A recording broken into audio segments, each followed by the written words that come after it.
kewajibannya adalah tanggung jawab warga negara untuk menaati aturan, menjaga ketertiban, dan menghormati hak orang lain. Keduanya saling terkait dan penting untuk terciptanya kehidupan sosial yang adil.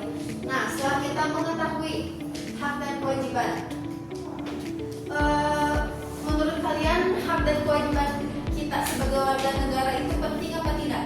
Penting. Nah, setelah kita mengetahui pengertiannya, kalau kita lebih rincikan lagi, pengertiannya warga negara adalah penduduk di sebuah negara yang ditetapkan berdasarkan peraturan perundang-undangan yang memiliki ikatan hukum, perundang-undangan, serta hak dan kewajiban penuh atas negaranya. Jadi, kita sebagai warga negara memiliki hak yang seperti tadi Raya katakan, hak untuk hidup, hak memiliki pendidikan yang layak, hak untuk mendapatkan, kita kan sebagai anak memiliki hak yang di rumah, begitupun di sekolah. Nah, hak warga negara, kalau tadi hak warga, kalau yang tadi kan warga negara, kalau ini haknya itu kuasa atau hak istimewa yang dimiliki oleh seseorang dalam kedudukannya sebagai anggota dari sebuah negara. Contohnya kita kalau misal ada yang udah 17 tahun ada? Siapa?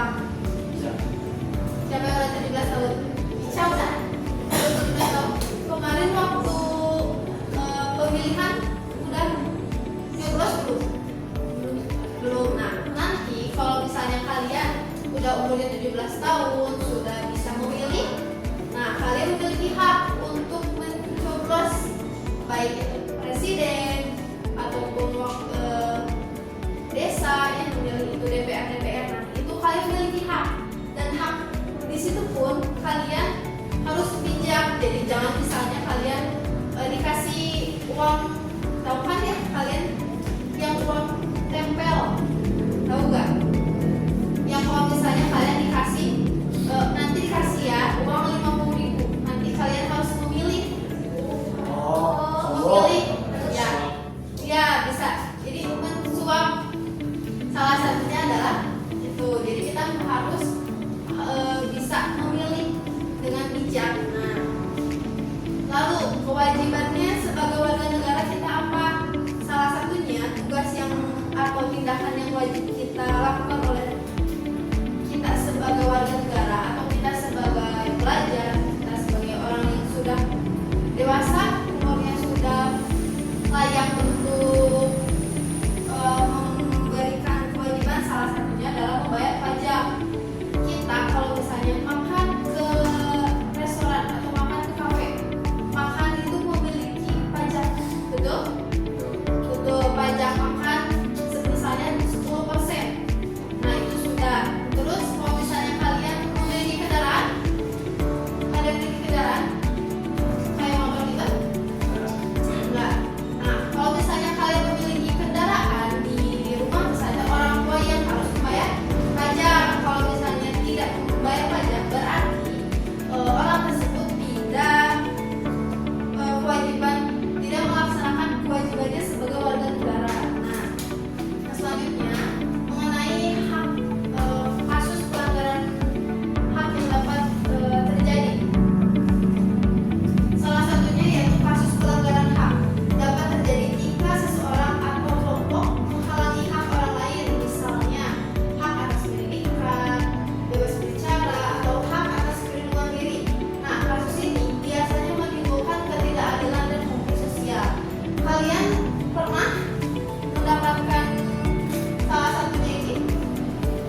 kalian bisa berlindung kepada orang tua kalian. Jika kalian mendapatkan kekerasan, mendapatkan bully, kalau di sekolah kalian akan melaporkan kepada guru BK, ya, terus ke wali kelas ataupun ke guru-guru lainnya. Nah, selanjutnya, apa sih kasusnya pengingkaran kewajiban? Nah, pengingkaran kewajiban terjadi ketika warga negara tidak melaksanakan tanggung jawabnya. Misal, tidak membayar pajak, merusak fasilitas umum, atau melanggar peraturan lingkungan yang dampaknya dapat dirasakan oleh masyarakat luas. Nah, kalau misalnya tidak membayar pajak, kira-kira apa dampaknya bagi kita? Yang kita rasakan deh, kan kalian dapat makan MBG ya, itu berasal dari uang dari mana?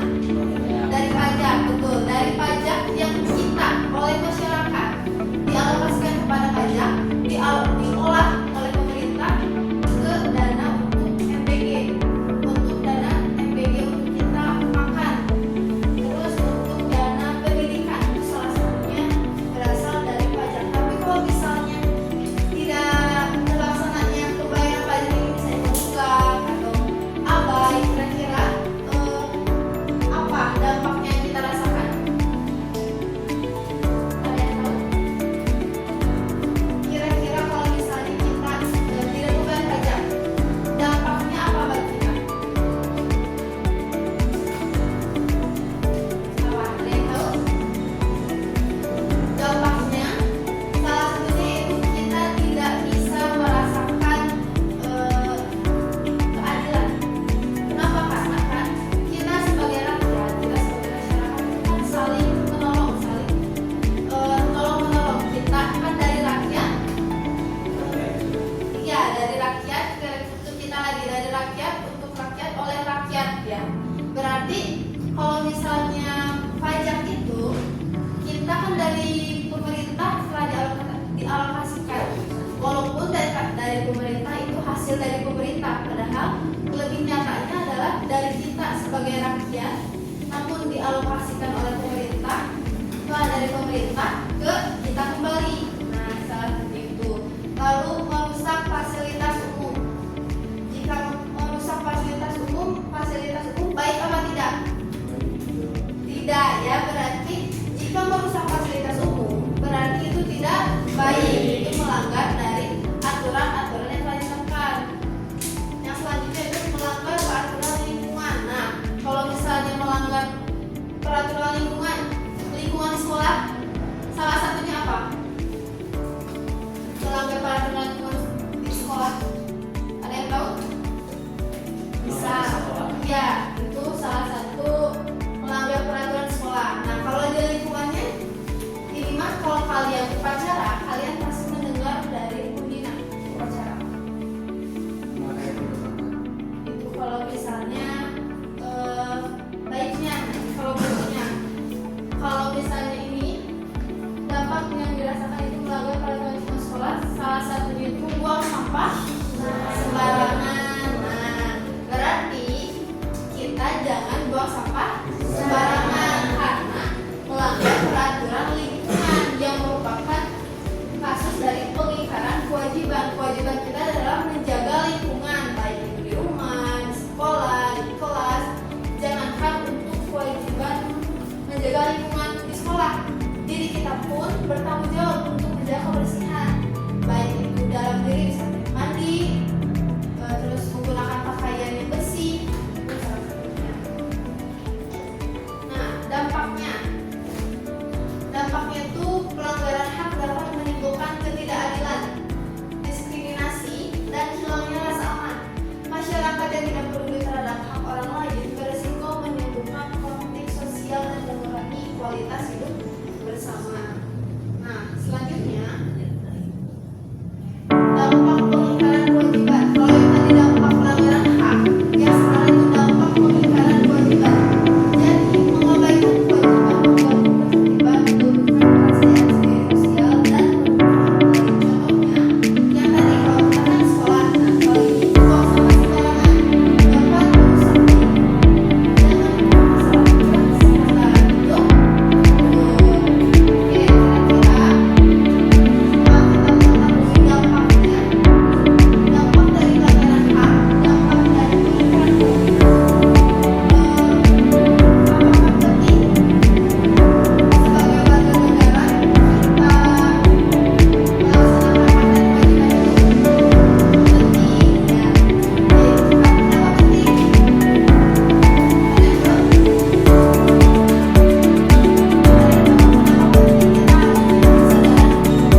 berkelompok. Nah, itu pun kita harus bersatu. Jangan sampai kita membuat persatuan kita menjadi hancur. Ketika kita dahulu dijajah oleh oleh penjajah, jangan sampai di waktu kita sudah menikmati masa-masa nyaman, kita malah dijajah oleh diri kita sendiri, oleh rakyat kita sendiri. Jangan sampai seperti itu. Nah, pada sila keempat apa? Kerakyatan yang dipimpin oleh umat kebijaksanaan dalam permusyawaratan perwakilan. Nah, haknya itu apa? Hak untuk mengeluarkan pendapat dan juga berdemokrasi. Kita sudah mendapatkan hak untuk berpendapat di lingkungan sekolah? Sudah. Kita di rumah pun sudah. Cuman kalau misalnya kalian berpendapat dalam seperti tadi pemil itu, kalian belum, karena kalian masih di bawah 17 tahun. Tetapi kalian memiliki hak untuk berpendapat baik di rumah, di sekolah, ataupun kalian di dalam lingkungan kelas. Nah, kewajibannya adalah misalnya kalian berdiskusi itulah kewajiban kalian menghargai hasil dari musyawarah atau mufakat kalian di kelas. Nah, pada sila kelima apa? Ya, sila kelima keadilan sosial bagi seluruh rakyat Indonesia.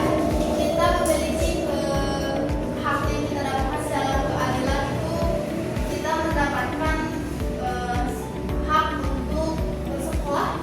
Itu merupakan keadilan sosial ya, tetapi pada kenyataannya tidak semua mendapatkan pendidikan yang layak, tidak mendapatkan pendidikan yang cukup.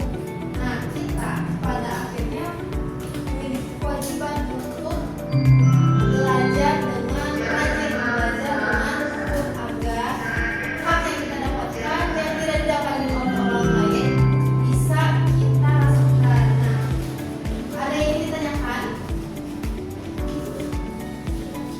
Sudah cukup? Oke, pada pembelajaran kali ini mungkin agak sedikit terburu-buru mungkin ya, karena kita juga kan bel sudah berbunyi. Nah, Ibu akan berikan kesimpulan pada pembelajaran kita hari ini, yaitu kita sebagai generasi muda, tugas kita bukan sekedar menghafal pasal-pasal, tetapi alangkah baiknya kita mulai menjalankan kewajiban kita sebagai pelajar